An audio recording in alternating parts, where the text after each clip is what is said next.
অবৈধভাবে রেজিস্ট্রার দপ্তরে তালা মারা হলো কেন? পুলিশ প্রশাসন জবাব দাও।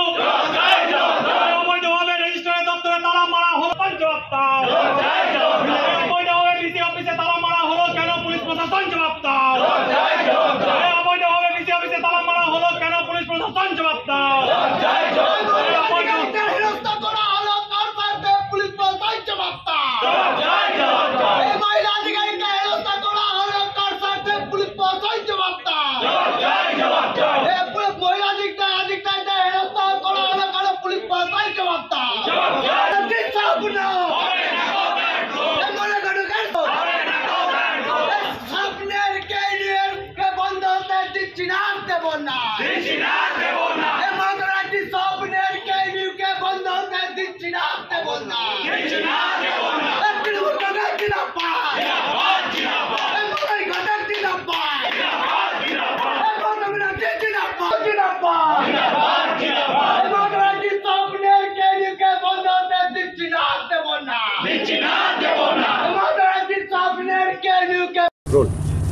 কি আপনাদের বিরুদ্ধে অভিযোগ আপনারা বহিরাগতরা এসে বিশ্ববিদ্যালয়ে তালা মেরে দিয়েছেন? দেখুন, বহিরাগত কারা ওইটাই তো আইডেন্টিফাই এখনো হলো না। যারা আসানসোলের ভালো চায়, যারা কেএনইউকে বাঁচাতে চায়, তারা বহিরাগত আসবে। আবার ছাত্রছাত্রীদের মধ্যে বহিরাগত ভিতরের এইরকম হয় নাকি? আবার ছাত্রছাত্রীরা ভালো চাইছে, ইউনিভার্সিটির ভালো চাইছে, ইউনিভার্সিটির টাকাগুলো যাতে বাঁচানো যায় সেইটা চাইছে। এই সব করার জন্য যদি কেউ বহিরাগত বলে, আমার মনে হয় দাবিটা অসঙ্গতিপূর্ণ। এবং যারা বলছে তারা কী জন্যে বলছে সেটাও কিন্তু দেখার বিষয়। আজকে যদি আমাদেরকে বহিরাগত বলে এবং রেজিস্ট্রার, আমরা কাকে আটকেছি? রেজিস্ট্রার আর ভিসিকে আটকেছি। তার ঘরের সামনে তালা দিয়েছে, স্টুডেন্টরা তালা দিয়েছে। কী জন্য তালা দিয়েছে? যাতে আমাদের ইউনিভার্সিটির ফান্ডটা বেঁচে যায়, যাতে কেসে আর খরচা না হয়। এবং ওরা ওইটা খুব ভালো করে জানে, যদি ফান্ডটা আটকে যায় না, তাহলে হাইকোর্ট বা সুপ্রিম কোর্টে ওই কেসগুলো আর চলবে না, কেসগুলো হেরে যাবে, ওদের চাকরিগুলো আর থাকবে না। আপনারা হেনস্থা করেছেন বিশ্ববিদ্যালয়ের যারা কর্মী তাদেরকে? দেখুন, কোনো আন্দোলনে কিছু একটা বলতে হবে। হেনস্থা কোনো আমরা মহিলা স্টাফের সঙ্গে কথাই বলিনি। দেখুন, আমাদের মেন যেটা আমাদের বলার বক্তব্য, কার সঙ্গে? ভিসির সঙ্গে এবং রেজিস্ট্রারের সঙ্গে। কোনো স্টাফের সঙ্গে আমাদের তো কোনো মতলবই নেই, ওখানে তো কথা বলার কোনো প্রয়োজনই হয় না। কোনো স্টাফের সঙ্গে আমরা কেন কথা বলতে যাব? আমরা ডাইরেক্ট রেজিস্ট্রার আর ভিসির সঙ্গে কথা বলবো। তাদের মধ্যে যদি কেউ মহিলা স্টাফ থাকে তারা কমপ্লেন করুক। আমরা তালা দিয়ে দিচ্ছেন বলে কলেজে একটা অ্যাডমিশন প্রক্রিয়া চলছে, রাজ্যের বিভিন্ন প্রান্ত থেকে বহু ছাত্রছাত্রী এসছে, তাদেরকে এখন পর্যন্ত তারা ঘুরে বেড়াচ্ছে, তাদের কী হবে তারা বুঝতে পারছে না। ওইটা একটা ইস্যু করার চেষ্টায় আছে যে ছাত্রদের উপর তো কোনোভাবে ব্লেম দেওয়া যায় না। যদি এটাকে বন্ধ করিয়ে ব্লেমটা দেওয়া যায়, ওইটা রেজিস্ট্রার সাহেবের নেতৃত্বে একদল মানে দুষ্কৃতী বলা চলে। ইউনিভার্সিটির কোনো দিন ভালো দেখে নেই, সারা জীবনটা আন্দোলন করতে গেছে। নন টিচিংদের কাজ আন্দোলন করা নাকি? নন টিচিংদের কাজ হচ্ছে টিচারদের সঙ্গে সহযোগিতা করা, ইউনিভার্সিটির কাজ করা। তারা বিভিন্নভাবে আন্দোলন করে। এই জিনিসটা আমাদের ঘাড়ের উপর চাপিয়ে দিতে চাইছে তারা। কিন্তু অরিজিনালি তো যারা বাইরে থেকে এসেছেন, হ্যাঁ অবশ্যই আমাদের আমাদের যারা ইউনিভার্সিটির ছাত্র ভলেন্টিয়াররা যারা রয়েছে, তারা চেষ্টা করছে যতটা জলদি সম্ভব। তারা তো যাচ্ছে না। আমি একটু আগেই দেখলাম, এখানে দেখুন সিসিটিভি ফুটেজ বার করুন, এখানে এখনই ঘুরে বেড়াচ্ছে টিচাররা, কিন্তু এখন ওইখানে ঢুকতে দিচ্ছে না বলে ওরা ঘুরে বেড়াচ্ছে। ওদের কোথায় ঢুকতে দিচ্ছে না? অ্যাডমিশনটা তো রেজিস্ট্রারের চেম্বারে হয়নি বা ভিসির চেম্বারে হয়নি, ওটা তো হচ্ছে মাইনিং বিল্ডিংয়ে বা অন্যান্য বিল্ডিংয়ে হচ্ছে। সেখানে যাক না, কে বাধা দিয়েছে? আপনি কি চাবিটা ফেরত দিলেন? না, চাবি ফেরত দেওয়ার কোনো প্রশ্নই ওঠে না। আগে 80 লক্ষ টাকার, 50 লক্ষ টাকা, 80 লক্ষ টাকা, 1 কোটি টাকার হিসাব দেবে, তারপরে চাবি। যে অভিযোগগুলো করছে সেই অভিযোগগুলোকে ভিত্তিহীন অভিযোগ, একদম ভিত্তিহীন। এইগুলো কোনো ভিত্তি নাই। কিছু তো একটা ধরুন, এটা অভিযোগ, তার পাল্টা অভিযোগ একটা তো থাকবে। সেই পাল্টা অভিযোগই আপনারা ছাত্ররা তৃণমূল সংগঠনে, তারপর দেখা যাচ্ছে যারা আজকে আন্দোলন করছে তারাও তৃণমূল সংগঠনে। তাহলে মনে হচ্ছে না যে আপনাদের একটা তৃণমূলের একটা সংঘাত চলে আসছে কিছু? তৃণমূল, দেখুন এটা তো দল ঠিক করবে কে তৃণমূল আর কে তৃণমূল নয়। ওটা দল আপনাকে বলে দেবে কে তৃণমূল আর কে তৃণমূল নয়। পরবর্তীকালে সব কিছু বিচার হবে। আমি দেখুন ঠিক করার কেউ নয় যে কে তৃণমূল আর কে তৃণমূল নয়। আমার মনে হয় দলের জেলা সভাপতি আছে, দলের অন্যান্য নেতৃবৃন্দরা আছে, তারা ঠিক করে দেবে কে তৃণমূল আর কে তৃণমূল নয়। আগামী দিন সেই সময় চলে এসছে। তৃণমূলের নাম করে এখানে গুন্ডামি, দুষ্কৃতিবাজি এসব চলবে না। তাহলে কে বলছেন এটা, এই যেটা বলছেন তারা ভিত্তিহীন বলছেন? একদম ভিত্তিহীন, ওটা দল বলবে।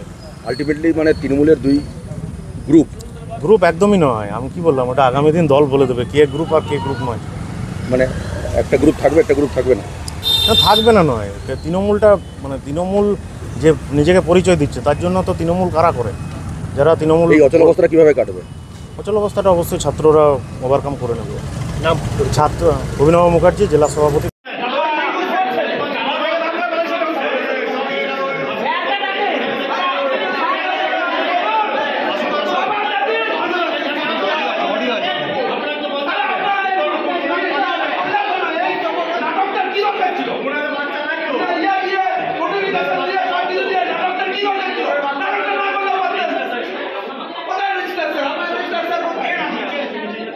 আমাদের লোক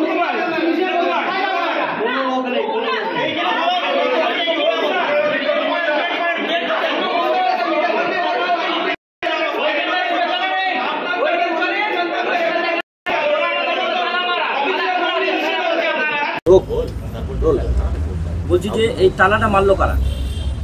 আমরা দেখছি বিগত 7 দিন ধরে কিছু বহিরাগত ছাত্রছাত্রীরা এসে বিশ্ববিদ্যালয়ে তাদের কিছু অবৈধ দাবি নিয়ে তারা বিশ্ববিদ্যালয়ে আন্দোলন করছে এবং বিশ্ববিদ্যালয়ের কর্মচারীদের উপর এবং বিশ্ববিদ্যালয়ের শিক্ষকদের উপর এবং সমস্ত বিশ্ববিদ্যালয়ে একটা অস্বস্তিকর পরিবেশ তৈরি করেছে।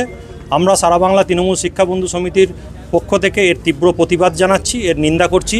আমাদের কর্মচারী সংগঠনের সদস্যা, আমাদের ভাইস চ্যান্সেলরের সেক্রেটারি সুলগ্না নন্দী ম্যাডাম, তার উপর তীব্রভাবে হেনস্থা করা হয়েছে কিছু ছাত্রছাত্রী দ্বারা, এবং আমাদের একজন মহিলা আধিকারিক বিশ্ববিদ্যালয়ে ফিনান্স অফিসার ম্যাডাম এবং রেজিস্ট্রার স্যারের উপর আমাদের নানাভাবে আক্রমণ এবং তাদেরকে নানাভাবে হেনস্থা করা হয়েছে। রেজিস্ট্রার স্যারের রুমে আমাদের তালা মেরে দেওয়া হয়েছে, ভাইস চ্যান্সেলরের রুমে দীর্ঘদিন ধরে তালা মারা রয়েছে 7 দিন ধরে। আমরা কর্মচারীরা, বিশ্ববিদ্যালয়ের শিক্ষকরা, সামগ্রিকভাবে আমরা সকলে তীব্রভাবে প্রতিবাদ জানাচ্ছি এবং এর নিন্দা জানাচ্ছি। তালা যেদিন মারা হয় সেদিন তারা তৃণমূল ছাত্র পরিষদ বলছিল এবং তারা ঝান্ডা লাগিয়েছিল এবং সেখানে তাদের নেতা নেতৃত্ব ছিল। দেখুন, রাজনীতি হোক সমাজের উন্নতির জন্য, সমাজের স্বার্থে, সমাজকে ব্যতিব্যস্ত করার জন্য রাজনীতি না হয় ভালো। এখন বিশ্ববিদ্যালয়ে আমরা প্রত্যেকেই এখানে যারা তৃণমূল পরিবারের সদস্য রয়েছি তারা জানাচ্ছি যে বিশ্ববিদ্যালয় অত্যন্ত ভালোভাবে চলছে, অত্যন্ত সুষ্ঠুভাবে চলছে এবং ছাত্রছাত্রীদের স্বার্থে এবং আসানসোলবাসীর স্বার্থে বিভিন্ন রকমভাবে আমাদের বিশ্ববিদ্যালয়ে নানা রকম পরিকল্পনা নিচ্ছে, কাজ করছে।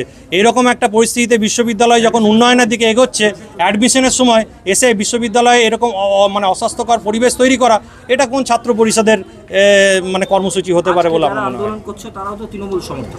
আমি বলতে পারবো না, যদি হয় তার ক্ষেত্রেও আমরা নিন্দা জানাচ্ছি, কারণ রাজনীতি আমি একটা কথাই বললাম, হোক সমাজের উন্নয়নের জন্য, সমাজের স্বার্থে, সমাজকে ব্যতিব্যস্ত করার জন্য রাজনীতি হবে। আজকে যারা আন্দোলনে বসেছেন তারাও তৃণমূলের সমর্থক এবং সেদিন যারা তালা মেরেছে একদম আমরা একদম আমরা যদি আপনারা বলতে চান একদম এটা সঠিকই বলছেন, কারণ আমরা অন্যায়ের সঙ্গে নয়, আমরা অন্যায়ের বিপক্ষে, আমরা ন্যায়ের সঙ্গে আছি। মমতা ব্যানার্জির সাথে আছি। এই বিশ্ববিদ্যালয় মমতা ব্যানার্জির স্বপ্নের ইউনিভার্সিটি, এই বিশ্ববিদ্যালয় মলয় ঘটক আমাদের বিধায়ক মাননীয় মন্ত্রী, তার স্বপ্নের বিশ্ববিদ্যালয়, তার স্বপ্নের ইউনিভার্সিটি। আমরা জানি তিনি এখানে বিশ্ববিদ্যালয়কে বহু সংগ্রাম করে প্রতিষ্ঠা করেছিলেন।